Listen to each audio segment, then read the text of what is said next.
Carlos Moro es licenciado en Derecho por la Facultad de Derecho de la Pontificia Universidad Católica de Sao Paulo, expresidente de la Asociación Latinoamericana de Abogados Laboralistas. Y por supuesto que estamos comunicadas con él porque la Corte de Brasil ordenó que Jair Bolsonaro debe cumplir 27 años y 3 meses de prisión por el intento de golpe de Estado contra Lula da Silva en enero de 2023 y otras causas. Así que acá estamos con Atilio Borón y Paula Klachko. Te saludamos, Luis Carlos Moro. ¿Cómo estás?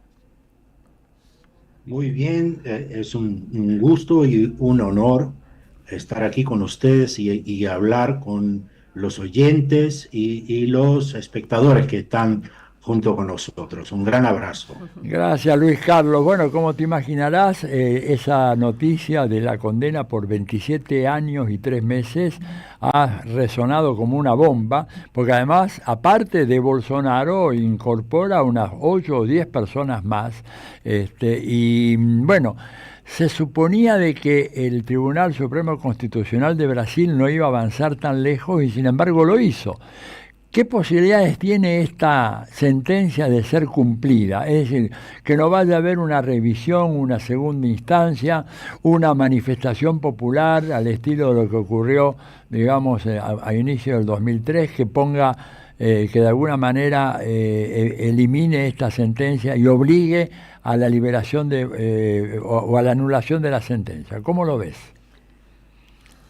Ah, Bueno, Atilio, intentos los habrán muchísimos, Ajá. pero lo que pasa es que esta es una condena muy especial, una condena que no ha sido hecha por una primera instancia, sino por la Suprema Corte Uh-huh. de Brasil, porque el presidente de la República y todos que estaban involucrados en los crímenes que han sido incluidos en la acusación son juzgados por la Suprema Corte directamente, de manera que la posibilidad de que haga una revisión, al menos de inmediato, es algo muy remoto. No se imagina que la Suprema Corte pueda volver atrás.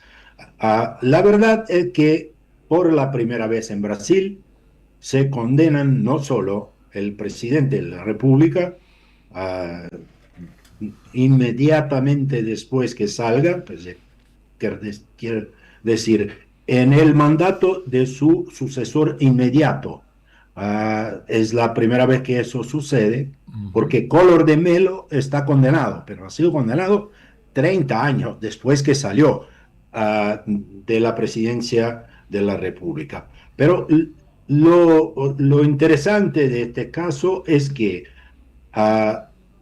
es una suma de una condena por varios y distintos crímenes. Uh, Organización criminal armada es un primer crimen. Uh-huh. Intento de abolición violento del Estado democrático de derecho. Intento de golpe de Estado, que son cosas distintas, Uh-huh. son tipos penales distintos en Brasil. Se puede, por ejemplo, abolir o intentar abolir el Estado democrático de derecho, por ejemplo, sacando a los jueces de la Suprema Corte. Claro. Y sin dar un golpe de Estado típico. Claro. Pero hubo los dos crímenes juntos, golpe de Estado en grado de tentativa, porque el tipo penal se satisface con la tentativa, no hay la necesidad que el golpe sea bien sucedido y nadie lo iba a punir si fuera bien sucedido. Claro. El crimen es un crimen de tentativa. Uh-huh. Y además de eso, daño calificado por violencia, lo que pasó el 8 de enero, se juzgó como que todo este grupo estaba en el centro de los hechos, que estaba incensando a aquella turba que invadió el Congreso Nacional, la Suprema Corte, el Palacio Presidencial, todo eso han sido condenados por daño calificado por violencia, amenaza grave y deterioro del patrimonio público tombado, histórico, que hubo también en la invasión. Todo eso para el señor Jair Mesías Bolsonaro sumó una pena de 27 años y 3 meses de prisión por estos 5 crímenes. Esperamos que no solo sea una condena firme en breve, porque aún hay la posibilidad de presentar algunas medidas. Creo que hasta el fin del año nosotros vamos a tener este señor y los otros, que estamos hablando de jefes de fuerzas armadas, estamos hablando del jefe de la Marina, de un ministro de la Defensa, militares del y es la primera vez que eso sucede en la historia de la República Brasileña. ¿Y cuál ha sido la reacción hasta ahora, digamos, de los grupos que han apoyado a Bolsonaro? Porque no olvidemos que Bolsonaro ha tenido, digamos, un apoyo electoral en las elecciones del 2022 realmente impresionante, apenas 1,5 puntos menos que el presidente Lula. ¿Esa gente va a salir a la calle en protesta por su líder o hasta ahora no ha habido ninguna manifestación en ese sentido? Hubo pequeñas manifestaciones.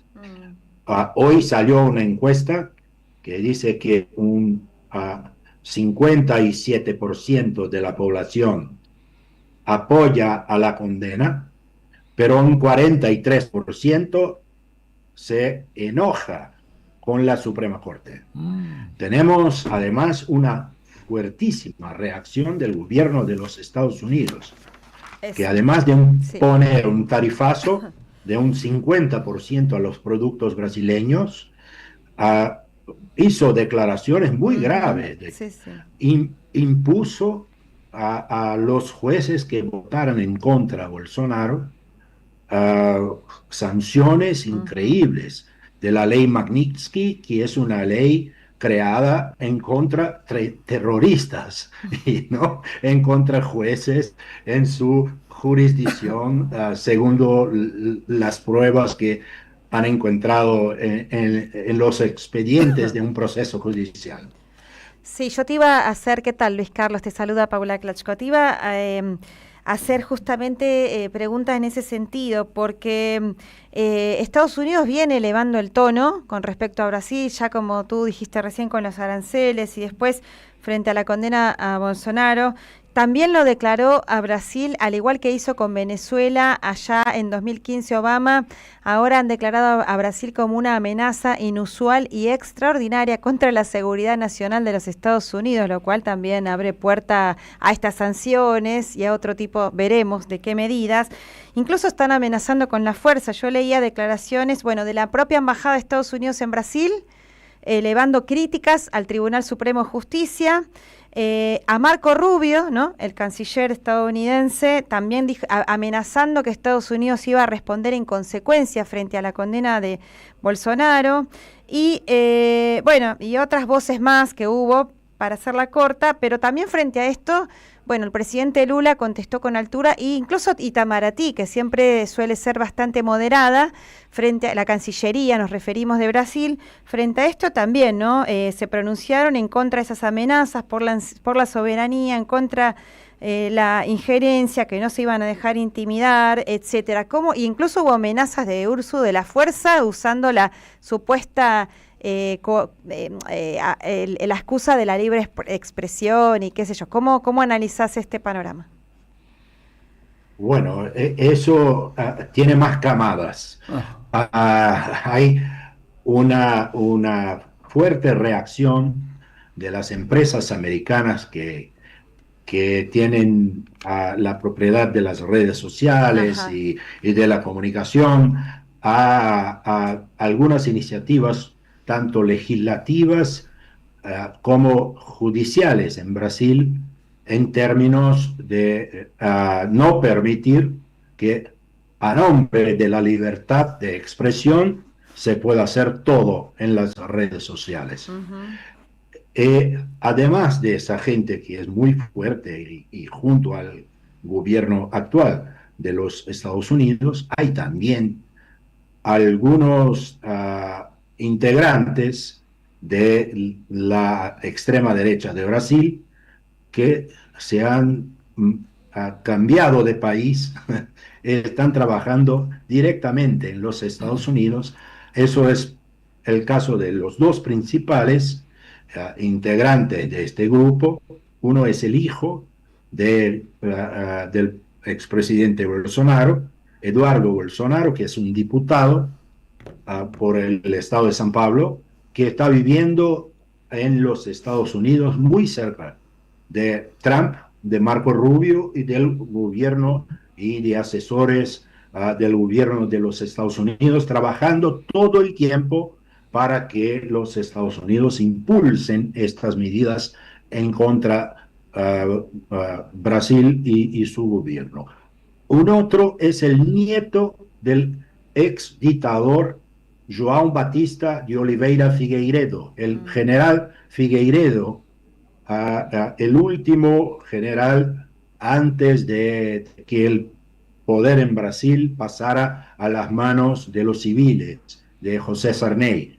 Y el nieto, se llama Paulo Figueiredo, trabaja y tiene una cercanía muy próxima del gobierno de los Estados Unidos, y ellos dos son los principales liderazgos que impulsan estas medidas en contra de su propio país. A ellos no interesan los intereses nacionales, solo quieren librar a Bolsonaro y su banda de los efectos de este proceso que tuvo ahora su primer fallo. Ujú. Qué grave. Y Luis Carlos, y para complementar la pregunta que te hacía antes Atilio sobre la reacción de los partidos bolsonaristas, te hago la otra pregunta. ¿Cuál fue la respuesta o si hubo apoyo popular? Me imagino que sí, pero digo, expresiones de movilización en las calles o no, de tanto del PT como del MST o de otras diversas organizaciones populares. Hubo poca También. expresión, tanto de parte de los apoyadores de Lula, cuanto de parte de los apoyadores de Bolsonaro. Además, porque están escaseando. Mira, el año que viene vamos a tener elecciones. Una de las consecuencias de esta condena a los condenados todos es la suspensión de sus derechos políticos por 8 años. A empezar de cuando haga el tránsito en juzgado, cuando se quede firme la sentencia, ellos todos se quedarán 8 años alejados de los cargos electivos. Entonces es impresionante cómo la derecha se organiza y cómo Bolsonaro ya está perdiendo el apoyo entre los parlamentarios que ya están se organizando para ver si sacan otra candidatura viable en contra la candidatura de Lula, que probablemente, muy probablemente, se presentará a su reelección el año que viene. Uh-huh. Esta, por ahí, es la última pregunta, al menos por mi parte, justamente el tema del Parlamento, porque sabemos que el Parlamento está absolutamente en contra de Lula y del Partido del Trabajo del gobierno. ¿Y cómo está el panorama ahí? ¿Qué acciones puede tomar o cómo puede reaccionar el Parlamento frente a esta? Bueno, vos un poco adelantaste recién, pero si te podés explayar un poquito sobre eso. Sí, Paula, lo que pasa es que están intentando impulsar una ley de amnistía para los condenados. Solo que para eso, en el proceso legislativo, tendrían que obtener la sanción del presidente de la República. Lula tendría que sancionar. Claro que ellos pueden derrumbar el veto el veto presidencial puede ser derrumbado por el Congreso, pero eso sería un esfuerzo político con un desgaste Y tan largo. grande en el año electoral Claro. que me parece que no obstante esté hablando sobre ese tema, no hay en verdad la voluntad para que eso culmine. Me parece que es todo un juego muy mediático de supuestamente proteger al expresidente, pero el espacio que se abre hace con que los intereses políticos se cambien, ¿no? Claro. Luis Bueno. Carlos, antes de despedirte, recuérdanos cuál fue el resultado de la encuesta que decías tú recién, quiénes estaban a favor de la condena y quiénes en contra, cuál era la proporción. 57 en favor, 43 en contra. 57, perfecto. Bueno, pues creo que vamos a seguir de cerca los acontecimientos, Luis Carlos, y te agradecemos mucho tu presencia en nuestro programa. ¿Ok? Te mandamos un gran abrazo. Muchas gracias, Atilio, Paula, un abrazo a todos. Quiero decir que soy verdaderamente apasionado por Argentina. Me encanta. Bueno, muchas gracias. Qué muchas bueno, gracias. qué bueno, gracias. Que estés muy bien, Gracias. Luis Carlos. Adiós, buenas tardes. Muchas gracias. Bueno, sí, la verdad que Argentina también, bueno, interesantísima la Sí, entrevista. sí, Recién sí, vamos sí. a seguir con este tema, a ver cómo se desarrolla ya. Pero bueno, ya que mencionó la Argentina, esta Argentina amada que nos da algunas alegrías y nos sigue dando tristezas, ¿no? También, pero bueno, no podemos dejar